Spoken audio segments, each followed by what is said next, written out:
Cumprimento a todos com a paz do Senhor. Uma honra poder estar aqui para gravar mais uma aula para o Capé de Sande, essa aula de apoio e suporte aos professores da Escola Bíblica Dominical. E estamos estudando nesse trimestre esse tema tão importante, que é a relação do justo com o sofrimento, estudando baseado no livro de Jó. Quando ele acontece, coloca todos no mesmo nível.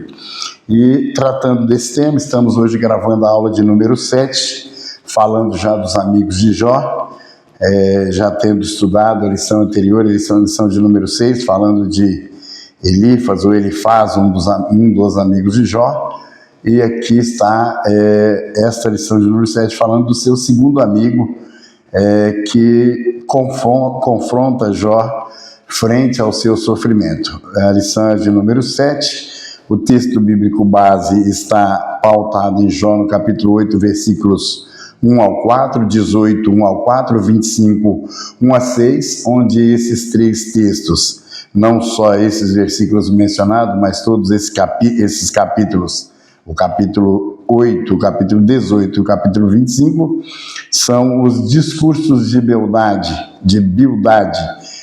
esse amigo de Jó, que resolve confrontá-lo frente ao seu momento.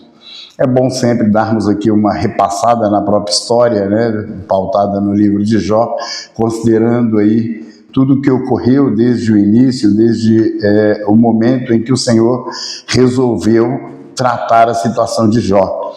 Nós bem conhecemos e temos um grande privilégio em conhecer esse livro, em uma posição de assistentes, uma posição de quem está como vendo uma grande peça teatral, onde nós vemos tudo acontecer. O momento em que Satanás encontra-se com o Senhor lá no céu e tomam assim uma decisão após a afirmação do Senhor, da fidelidade do seu servo, querer desafiá-lo, considerando que ele o era, porque Deus o abençoara.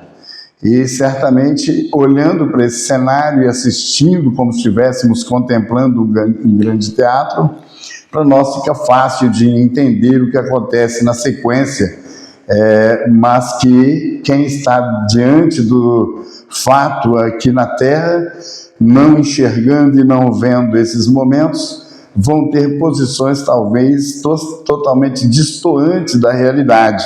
E nós vimos isso, esse episódio, no caso dos amigos de Jó, que no intuito de consolá-lo, estavam ali sentindo a dor, tendo a informação do sofrimento do amigo e da situação que o amigo estava, perdendo os seus bens, passando por uma dificuldade muito grande, perdendo sua família e agora, inclusive, com chagas no seu corpo, sofrendo então toda sorte de mal, vão até ali para consolá-los. Ao chegar ali, diante da situação deplorável de Jó, aqueles homens não conseguem falar nada por um período de 7 dias, eles ficam silenciados, talvez olhando aquela calamidade, e num comportamento que geralmente é o mais comum quando nos deparamos com alguém, depois de convivermos com ela em uma situação muito favorável, uma situação de bonança, de riquezas, de desenvolvimento financeiro da sua vida, e depois quando nos deparamos com essa pessoa no estado de calamidade, tendo perdido tudo, talvez o comportamento nosso seria muitos desses amigos como agiram inicialmente, silenciar-se, talvez sem o que falar, sem o que dizer, sem um conselho para dar, sem pensar a causa, a razão. Mas certo é que Jó não ficou calado durante aqueles momentos, e Jó começou a, inclusive, fazer suas queixas, o que é pertinente diante de tamanho sofrimento.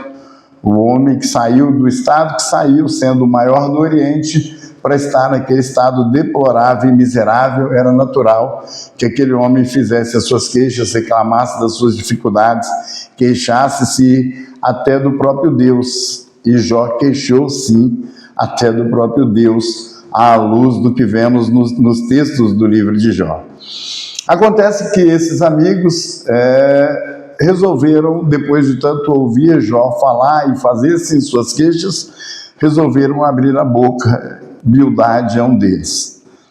É importante conhecer e saber, primeiro, quem é Bildade. O texto da nossa lição traz aí algumas informações a respeito de Bildade, falando a respeito do significado do seu nome, né, que é Bel-Amou. Em algumas traduções vai trazer isto como amado, e em outras palavras, considerando Bel como mestre, como senhor, aqui o autor da nossa lição cita como Senhor Haddad, né? É o significado de Bildade. Bildade é de uma região chamada Suá, ou Suã, né? No Oriente, e aqui o autor da nossa lição coloca como há uma interpretação teológica nessa linha, de que possivelmente ele é o segundo mais velho, né? Ele possivelmente era o mais velho, e aqui o segundo mais velho, que ele é o segundo a falar, a transmitir os conselhos dele ou colocar a sua visão sobre a situação de Jó. E aí hoje nós estamos aqui então para comentar dentro dessa lição, essa teologia. O título da lição é Bildade, o amigo impaciente. Dentro da visão do nosso autor, faltou a Bildade um comportamento paciente. Mas nós vamos encontrar talvez até outras interpretações ligadas às falas de Bildade. Em cada um dos textos houve da parte de Bildade um comentário, um comportamento de fala sobre o que acontecia com Jó, se posicionando pautado nas suas crenças, pautada no seu conhecimento. Ele aplica isso de forma teológica e sim, aí sim, de forma totalmente impaciente, e não só impaciente, mas intolerante, né? As falas de Jó, sendo com ele muito enérgico, muito duro, e trazendo para ele talvez uma palavra que o afetou. Há um consenso também geral de que as falas de Bildade foram, dentre os três amigos, o mais duro de todos eles, né, o que trouxe talvez a maior repreensão a Jó, sem pensar em outras possibilidades, apegado à sua tradição e fazendo uma defesa daquilo que ele acreditava. Hoje nós, no privilégio, como já disse, que temos de olhar o cenário de tudo que aconteceu com Jó, temos a convicção e a certeza de que toda aquela fala foi uma fala que nós chamaremos hoje de irresponsável, chamaremos uma fala dura e desnecessária, além disso da falta de amor, embora a sua teologia tenha fundamento, olhando até um contexto da Bíblia de um modo geral, tudo que ele fala a Jó pode ter muito sentido, inclusive dentro dos contextos e conceitos teológicos, mas a forma de aplicar, primeiro, estava equivocada, porque essa era uma visão que não poderia ser única, até porque aí entra sempre, dentro do contexto da tradição, a intenção de alguém colocar Deus dentro de uma caixinha e entender que ele só pode agir de uma única forma, de uma única maneira, e não é assim que Deus faz. Deus não trabalha dentro de uma caixinha, Deus não trabalha de acordo com o nosso querer, a nossa vontade. Ele pode agir de forma diferente, como agiu no caso de Jó, permitindo que mesmo um homem íntegro, um homem que se desviava do mal, um homem reto, um homem justo, viesse a sofrer as consequências ou o sofrimento que sofreu, passar pelas dificuldades que sofreu. Então, diante disso, Deus não está enquadrado dentro das nossas tradições. E é pautado nisso que Bildade vai fazer as suas defesas diante de Jó, ou fazer as suas argumentações. Ele já começa o discurso de forma muito dura, falando que as palavras de Jó, questionando Jó de falar, né? Até quando vai continuar falando, Jó? E as suas palavras são como um vento impetuoso, um vento forte, suas palavras são como um vendaval. Eu penso que as palavras de Jó talvez eram palavras de lamúria, uma palavra não de murmuração, como já estudamos nesse trimestre, na lição de número 5, mas talvez e também não podemos dizer que fosse talvez uma reclamação, mas era um clamor pela sua situação. E diante desse clamor, ele colocou questões diante de Deus, inclusive falando sobre Deus, questionando até a ausência de Deus, em não lhe dizer nada, em não lhe falar nada, em não lhe responder pela situação que passava. E aí, quando Bildade, depois de muito ouvi-lo, talvez aqui, pela forma de responder, mostra uma certa irritação com a fala de Jó, porque no capítulo 8 a gente vê que ele já vai entrando de forma muito intensa, forte, as suas palavras, as suas falas, até quando são como até quando as palavras da tua boca serão qual vento impetuoso, até quando falará tais coisas, como que se dissesse a Jó: para de falar, chega de tanta lamúria. E Jó para ouvir Bildade. Então entra aqui a primeira parte da teologia de Bildade, que é o capítulo 8. E no capítulo 8 de Jó, nós nos deparamos com um contexto onde Bildade faz uma série de colocações. O tempo aqui nosso é muito curto, a gente poderia pegar ali versículo por versículo para poder fazer uma análise aprofundada desse texto, mas creio que os professores o farão, né, ou tendo oportunidade, vão ler cada um desses capítulos e farão a profundidade da sua análise. Mas a gente vai percebendo que, em resumo, o capítulo 8, ele vai trazer um pensamento não muito diferente de Elifaz, mostrando que uma pessoa, quando está vivendo uma situação dessa, uma situação difícil como essa, um momento turbulento como esse, a pessoa só pode estar vivendo porque ela errou, ela falhou contra o Senhor. Ela está em pecado contra Deus, quando há um sintoma de pecado oculto, não confessado. E é nessa linha que Bildade vai conversar com Jó, tratando como se ele estivesse em falha, em pecado contra Deus. Não só isso, mas também, ainda nesse discurso, ele também vai citar que Jó está desfazendo do caráter de Deus e que o caráter de Deus é contra o pecado humano.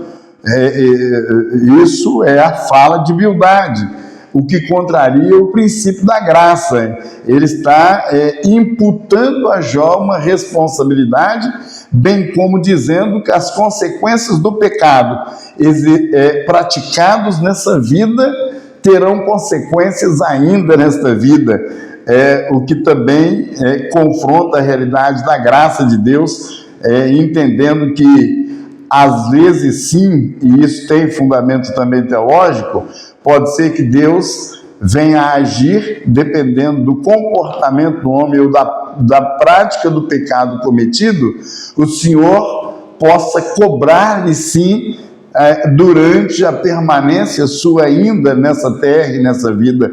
Deus pode tratar de alguma forma esse pecado do indivíduo, e isso não está contrário a um princípio teológico, mas não se aplicaria no caso de Jó. Bem como, e não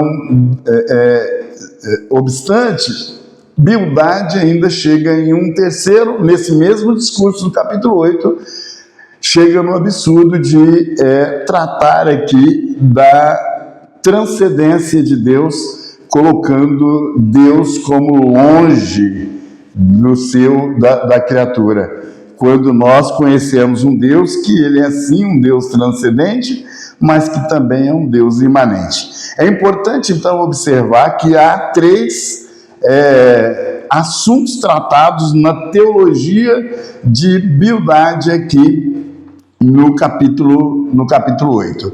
E nessas observações as quais fizemos aqui, é importante observar que o Jó, ele não havia cometido o pecado. Essa era a primeira questão.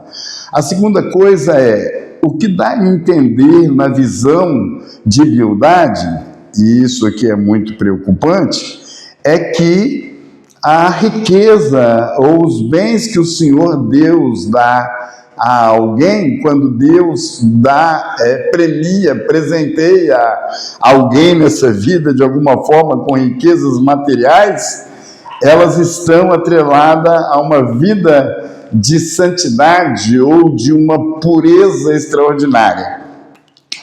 Tudo começa com um equívoco dele aqui, quando ele pensa ou ele atribui não só a questão da santidade, mas a questão da tradição. Por certo, esse era o ensino que Bildade ouviu dos seus anfitriões, dos anciãos, ouviu dos seus antepassados, e tudo que ele ouviu dos seus antepassados, ouviu daqueles que com ele conviveu, ele aprendeu sobre esse Deus, um Deus que exigia, um Deus que era rigoroso, um Deus que tratava o pecador de forma dura, e inclusive aquele que talvez entrasse em um estado de impiedade ou de práticas pecaminosas, poderia sofrer da parte de Deus a perca de todas as coisas. Aliás, ele não deixa de citar isso. Ele compara, inclusive, o homem que entrou nesse estado como o junco, e ele fala, inclusive, que faltando água logo morre. Aqui ele começa a citar, usando aqui o exemplo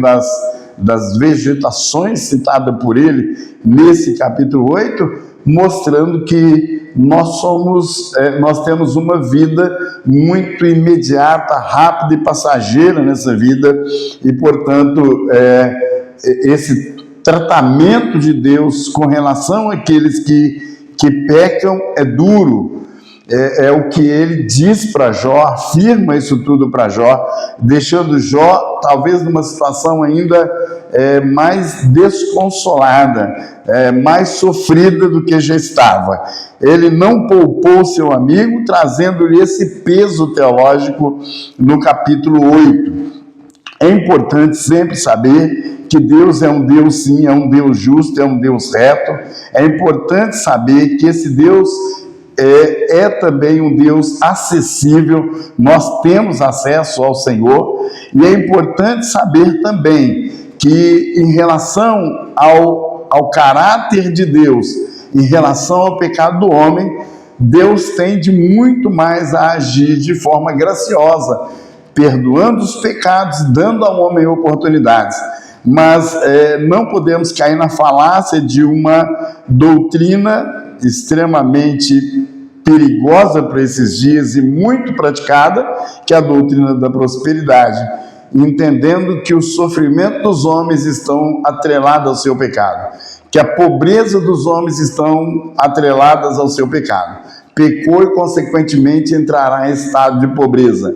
Essa regra pode, sim, teologicamente falando, ter em algum momento sentido, mas isso não é um princípio permanente, rígido, para que seja aplicado, até porque, como vemos no caso de Jó, Jó não havia pecado como entendia os seus amigos, inclusive falando de Bildade.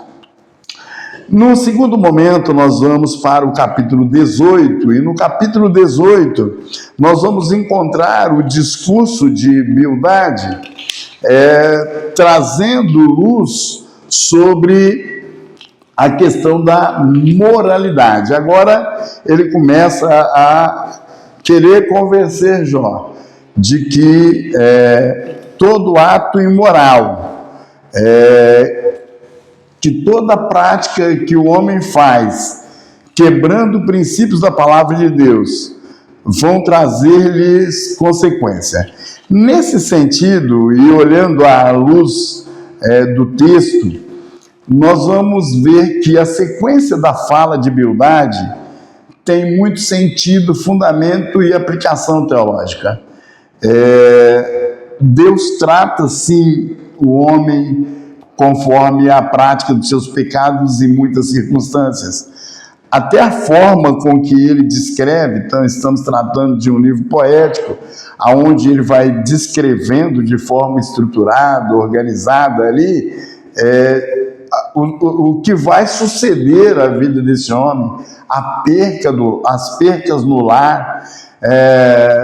Num dado momento ele coloca a situação de desprezo de Deus nesse homem, falando inclusive da descendência desse homem, que ele não terá descendência, seu nome não será colocado nas praças públicas, ele não se tornará uma pessoa que terá nome conhecido. Então ele começa a mostrar os efeitos de um homem no estado da imoralidade absoluta, de um pecado, de uma rebeldia contra Deus. E que tudo isso faz sentido à luz das Escrituras Sagradas.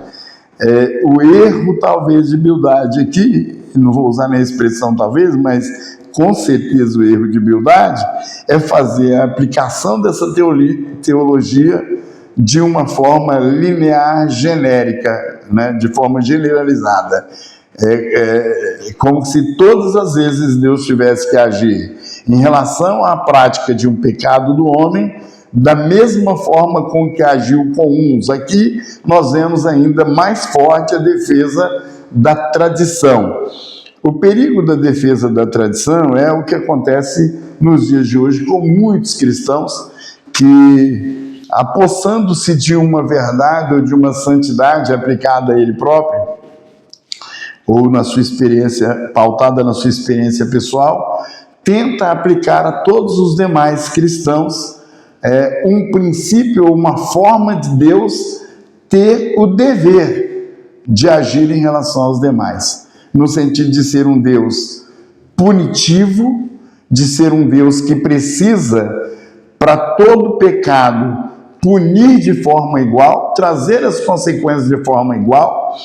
E muitas das vezes, as pessoas que fazem essa defesa, pautada no tradicionalismo, muitas das vezes se pautam em meias verdades, não vou dizer meias verdades, mas pautada em usos e costumes, ou em teologias ou ensinamentos doutrinários, que muitas vezes nem estão assim tão fundamentados na Escritura, mas muito mais fundamentados em conceitos humanos.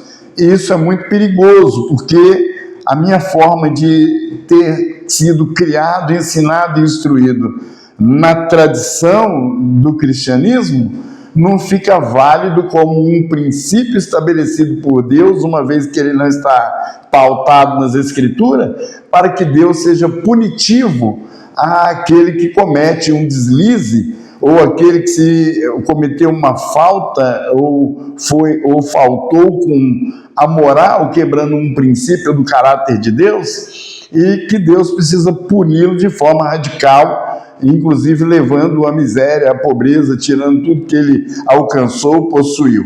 Isso também não encontra respaldo, fundamento e força nas Escrituras Sagradas.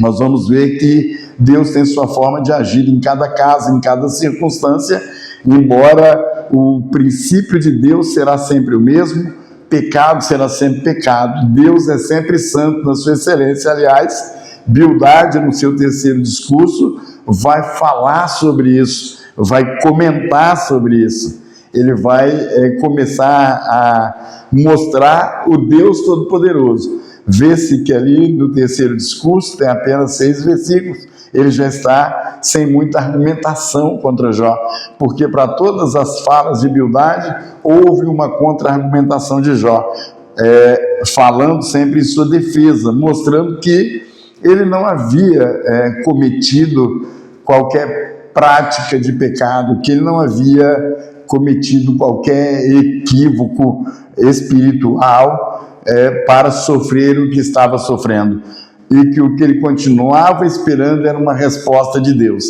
Nós vemos em dado momento em que, depois de uma fala de Bildade, no capítulo 18, logo mais à frente, uma apelação de Jó para não contar mais com mediadores humanos, mas contar com um Redentor que vive, apontando para a cruz, apontando para um contexto de eternidade, e numa defesa muito clara e contundente de que, e convicta de fé, de que a sua carne poderia ser desfeita, mas ele veria a Deus. Ele tinha convicção da sua fé, da sua santidade, da sua índole diante de Deus.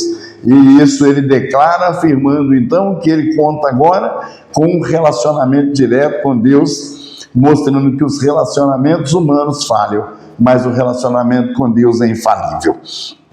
É importante então ressaltar desses dois discursos o que não se deve fazer, né? Principalmente com pessoas em sofrimento. Tomarmos o cuidado. Aliás, pastor Nilton, no comentário dessa lição, traz lá no terceiro tópico: o sofrimento não é necessariamente decorrente da perversidade humana. E aí ele coloca aqui dois conselhos. O primeiro, na letra A: ao lidar com quem sofre, não seja duro ao defender a teologia fundamentada na tradição. E o segundo, ele diz: diante do sofrimento, o que mais importa é o cuidado e o acolhimento, não a apresentação apressada de uma teologia correta. Veja que a teologia de Bildade pode ter, sim, seu sentido lógico, verdadeiro. Pode ser que tenha nexo. Tudo que ele afirmou, falou, defendeu, estava correto, inclusive dentro da visão tradicional, né? E as tradições não são para ser quebradas, são sim para ser preservadas e mantidas. Os princípios da palavra de Deus são para ser sim repassados, obedecidos, acatados. O que não vale é o contexto, muitas das vezes, da aplicação. O erro, muitas das vezes, é como se aplica isso. Deixemos Deus fazer segundo seu querer e vontade. Não faz sentido quando vermos um irmão no estado de calamidade, de crise, de sofrimento, de pecas, de danos, de enfermidade, num momento de dor, num momento de luto, como estava Jó, nós chegarmos a ele para poder dizer que o que ele está passando, o que ele está sofrendo, é consequência dos seus pecados, né? Como o próprio Bildade afirma, logo no início do capítulo 8, afirmando que o que Deus fez em relação aos filhos de Jó foi dar-lhe uma sentença, foi dar sentença aos seus filhos por causa dos seus pecados, e que se ele não tomasse cuidado, sofreria o mesmo resultado que os filhos sofreram. E isso deve ser muito doloroso para quem tem a plena consciência de não ter pecado contra Deus como tinha Jó. Jó tinha essa convicção: não falhei, eu não errei contra Deus, eu não cometi um pecado contra Deus. Embora na hora que Bildade faz a defesa da justiça de Deus, e inclusive da sua santidade, Jó questiona no capítulo 9, como pode alguém ser justo diante de Deus? Ele vai fazer uma defesa pautada de que era impossível ele ser perfeito diante de Deus, e que se Deus fosse tratá-lo por essa razão e por essa questão, todos os homens estariam no estado de punição permanente e contínua. Então não faz sentido essa aplicação equivocada, banindo inclusive a graça de Deus, que sempre valeu, não só agora, no tempo em que estamos, chamado graça, mas que Deus sempre a usou em benefício dos homens em todo o tempo. O homem sempre usufruiu dessa graça, desse favor de Deus. Então é importante nós observarmos isso, tendo a atenção de que nem todo sofrimento, nem todo estado de calamidade aplicado à vida de alguém, isso é consequência ou resultado de uma prática pecaminosa, de algo que ele tenha feito contra Deus, contra o Senhor, ferindo-lhe a santidade. Esses são pontos que nós procuramos destacar aqui, ressaltando aos professores, para que atente a essa questão, observando que não há um contexto só aqui de impaciência, mas há uma sequência na fala de Bildade, focado aqui primeiro no capítulo 8, em que está voltado a ele, está voltado ou está focado em mostrar muito mais uma teologia como a conhecida teologia da prosperidade, uma teologia nociva e perigosa para a igreja nos dias de hoje, né? Ter uma perspectiva de que enquanto estamos bem ou em santidade, estamos prósperos, né? Estamos ricos, Deus está nos dando todas as coisas, e o dia que nos faltar é porque pecamos. Isso é um equívoco, né? Observando também, além desse ponto, atentarmos para o contexto também do capítulo 18, em que esse moralismo pautado na tradição, esse moralismo pautado no conhecimento adquirido na tradição espiritual que nós alcançamos, não serve de pauta para todas as pessoas. Então, esses são os pontos que nós procuramos destacar, ressaltando aos professores que esse subsídio é só um apoio, é só um suporte, dando um pouco aqui daquilo que nós estudamos dentro de uma visão focada dentro do livro de Jó, lembrando que nesse tempo de sofrimento, nesse tempo em que nós estamos cercados e quase todos de algum sofrimento, nós precisamos ter o máximo de cuidado, principalmente na nossa vida espiritual, porque pode ser que quando as coisas parecem estar difíceis, há uma tendência de os Bildades chegarem até nós, para nos acusar, para nos fazer ficar mais ainda pesaroso, desanimados da fé, desacreditando de Deus, pensando que o Senhor está lá no céu como um grande capataz procurando pessoas que pecam para puni-lo, né? Você errou, você falhou, portanto você vai sofrer uma grave consequência, e aí vai criando-se essa expectativa perigosa, muito perigosa. Então é importante nós nos atermos ao contexto de como Jó se comportou. Se nós temos a convicção